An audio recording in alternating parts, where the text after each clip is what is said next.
on camera tonight, an Arizona Democratic lawmaker swiping and hiding Bibles at the state capitol. Capitol security cameras saw Representative and ordained minister Stephanie Stahl Hamilton swiping 2 Bibles from the House's members-only lounge. Cameras were placed in the lounge after House members reported them missing. Hamilton apologized and responded to the video, calling it a little playful commentary for separation of church and state. But Republican leadership not laughing. An Arizona state lawmaker was captured on video snatching a Bible off a table in the House of Representatives members-only lounge before stashing it outside of camera view. The pair of Holy Bibles, which disappeared on March 23rd, were normally left on display in the House members-only lounge, so a hidden camera was set up to see what was happening to the Bibles. Then on April 10th, when House members were in session, a third incident occurred. So what happened?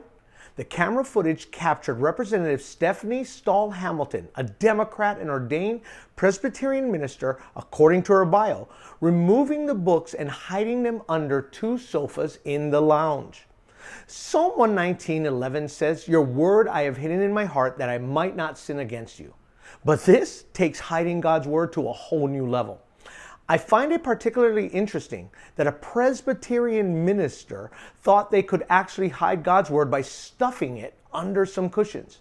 But what I find even more interesting is that the article said the pair of Bibles in the lounge had gone missing from their locations, which would lead us to believe that these Bibles were more for decor and presentation than for actually reading them. Do we truly realize the privilege that we have in actually possessing a copy of God's Word? One book written in 3 languages by over 40 contributors on 3 continents over a span of hundreds of years. It contains messages that are both reactive about things that have happened in the past and proactive principles that should help guide us into the future. The 66 books contained within this single volume are also all standalone works within themselves. It has endured the test of time and scrutiny of scoffers and is the most read work ever produced. Sadly, many today are failing to embrace this treasure given to us from God. Many haven't read through its countless songs or fascinated over the many dreams and interpretations from both believers and unbelievers alike. And all of the Old Testament points forward and the New Testament points backwards towards one central figure that all of humanity rests on, the person of Jesus Christ. And even with all of this, it would take no more than 60 to 70 hours to read through it in its entirety. Have we read it? If not, why not? Maybe if we got into God's Word and it got into us, we wouldn't have foolish people hiding the Bible under cushions or even keeping it merely as a decoration in plain view. This is Frank from Reasons for Hope. Aloha. December 25th. They're off to a Christmas party. I remember when he used to read Luke 2 every Christmas Eve to his family. Gave them all such joy.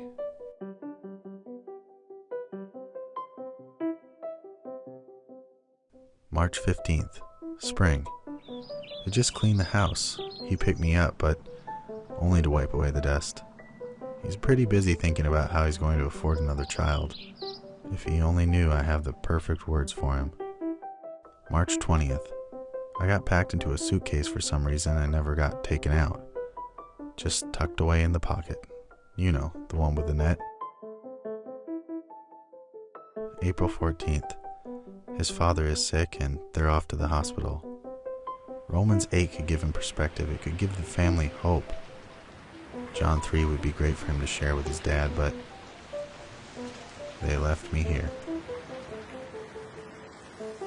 June 8th. Summer. The kids are out of school and having fun.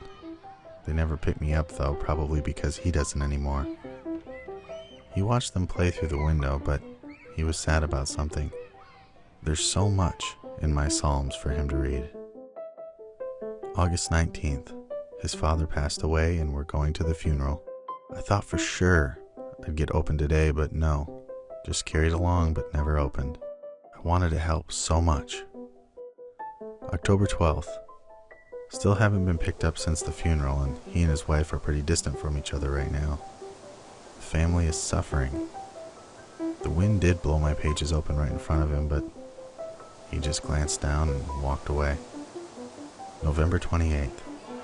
The whole family is visiting. Everyone's sitting around the table. Somebody asked what happens after someone dies, and they all had opinions. Nobody answered with any authority. Hopelessness filled the room. They talked about something else at that point. December 25th again. There's a Christmas party tonight, and he walked right by me. Luke 2 would be such a great place to start. Anywhere would be a great place to start.